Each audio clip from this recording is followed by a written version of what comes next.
चलिए बच्चों, चलिए प्रश्न को पढ़ते हैं। इसमें लिखा निम्नलिखित चित्र में एक कार का समय वेग ग्राफ प्रदर्शित है, तो ग्राफ से गणना कीजिए। पहला हमें ज्ञात करना कार का ए से बी के बीच में त्वरण कितना है। फिर दूसरा हमें ज्ञात करना है कि अंतिम 4 सेकंड में कार द्वारा तय की गई दूरी। तो चलिए बच्चों, इस प्रश्न की मूल अवधारणा को हम देख लेते हैं। तो बच्चों, जो गतिमान वस्तु का त्वरण होता है बच्चों, त्वरण होता है उसके वेग परिवर्तन की समय दर त्वरण कहलाती है बच्चों। तो त्वरण ए बराबर होता है बच्चों डेल्टा वी भागे बच्चों डेल्टा टी। इसको हम कह सकते हैं V2 माइनस V1 भागे बच्चों T2 माइनस T1, इस प्रकार से। उसके बाद बच्चों यहाँ पर अगर हम देखें तो वस्तु द्वारा तय की गई दूरी बराबर होता है चाल गुणे समय। तो बच्चों, यदि जो है हमारा वस्तु किसी सीधी रेखा में गति कर रहा है, सरल रेखा में एक ही दिशा में, तो बच्चों एक ही दिशा में सरल रेखा में गति करने पर जो वेग का परिमाण होगा बच्चों, वो हमारा चाल के बराबर होगा। और बच्चों यहाँ पर अगर चाल और समय के बीच में ग्राफ दिया गया है बच्चों, या फिर वेग के परिमाण और समय के बीच में ग्राफ दिया गया है बच्चों इस प्रकार से, तो जो चली गई दूरी होती है बच्चों इस प्रकार से, वो इसके क्षेत्रफल के बराबर होता है बच्चों इस प्रकार से। एक निश्चित समय अंतराल में चली गई दूरी क्षेत्रफल के बराबर होता है, क्योंकि चाल और गुणे समय जो होता है बच्चों, इसमें एक प्रकार का क्षेत्रफल है बच्चों इसके ग्राफ के अंतर्गत। तो चलिए बच्चों, अपने प्रश्न को हल करते हैं। तो यहाँ पर बच्चों पहला हमें ज्ञात करना है ए और बी के बीच में त्वरण। तो बच्चों ए बिंदु हमारा ये है और ये बी बिंदु है, तो इसके बीच में अगर हम त्वरण देखें ए व बी के बीच त्वरण, तो त्वरण ए बराबर हो जाएगा बच्चों Vb माइनस Va भागे Tb माइनस Ta। तो ये बच्चों बी बिंदु पर हमारा वेग कितना है बच्चों, 2 मीटर पर सेकंड। और बच्चों माइनस ए प्रारंभिक में बच्चों कितना है, ये हमारा 5 मीटर पर सेकंड है, भागे Tb कितना है बच्चों 3 सेकंड। और Ta कितना है बच्चों ए बिंदु पर समय, वो 2 सेकंड है बच्चों इस प्रकार से। तो यहाँ से बच्चों अगर हम देखें तो ये हो जाएगा माइनस का 3 मीटर प्रति सेकंड का वर्ग।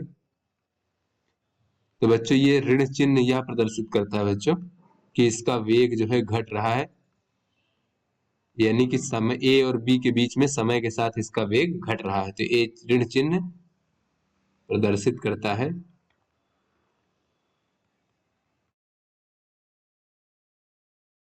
कि वेग घट रहा है। उसके बाद बच्चों हम दूसरा भाग देख लेते हैं। तो दूसरा कहा जा रहा है कि अंतिम 4 सेकंड में तय की गई दूरी। तो बच्चों ये हमारा 1 सेकंड हो गया, 2, 3 और 4। तो अंतिम 4 सेकंड बच्चों हमारा 3 सेकंड से लेकर के 7 सेकंड के बीच में हुआ बच्चों इस प्रकार से। तो इसमें तय की गई दूरी अगर हम देखें बच्चों, तो सरल रेखा में जो है जो तय वेग का परिमाण होता है बच्चों, वो चाल के बराबर होता है बच्चों। तो यहाँ पर दूरी बराबर होता है चाल गुणे समय। तो यहाँ पर बच्चों ये हमारा जो ग्राफ है, इसका क्षेत्रफल अगर हम ज्ञात कर ले अंतिम 4 सेकंड में, तो बच्चों यही हमारी दूरी के बराबर हो जाएगा बच्चों इस प्रकार से। बच्चों यहाँ पर अगर हम देखें तो ये हमारा एक समलंब चतुर्भुज है बच्चों। तो इसको हम कह सकते हैं सी डी और ई, यानी बी सी डी ई का क्षेत्रफल। तो अंतिम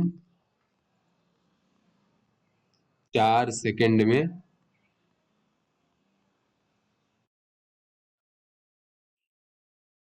तय की गई दूरी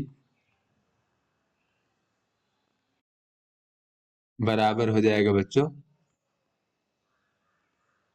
समलंब चतुर्भुज बी सी डी ई का क्षेत्रफल। तो बच्चों समलंब चतुर्भुज का क्षेत्रफल हमें पता है 1/2 और गुणे समांतर भुजाओं का योगफल।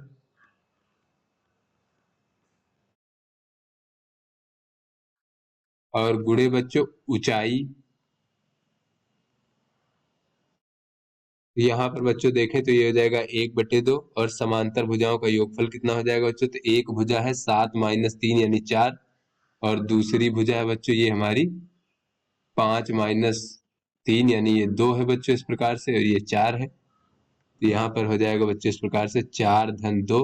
और गुणे ऊंचाई अगर हम देखें बच्चों, तो इसकी ऊंचाई कितनी है बच्चों, इसकी ऊंचाई है 2 मीटर पर सेकंड। हो जाएगा गुणे 2। तो यहाँ से बच्चों अगर हम देखें तो ये 2 से 2 कट जाएगा और ये हो जाएगा 6 मीटर। तो अंतिम 4 सेकंड में तय की गई दूरी बच्चों 6 मीटर है। तो आशा करते हैं आपको समझ में आ गया होगा। धन्यवाद।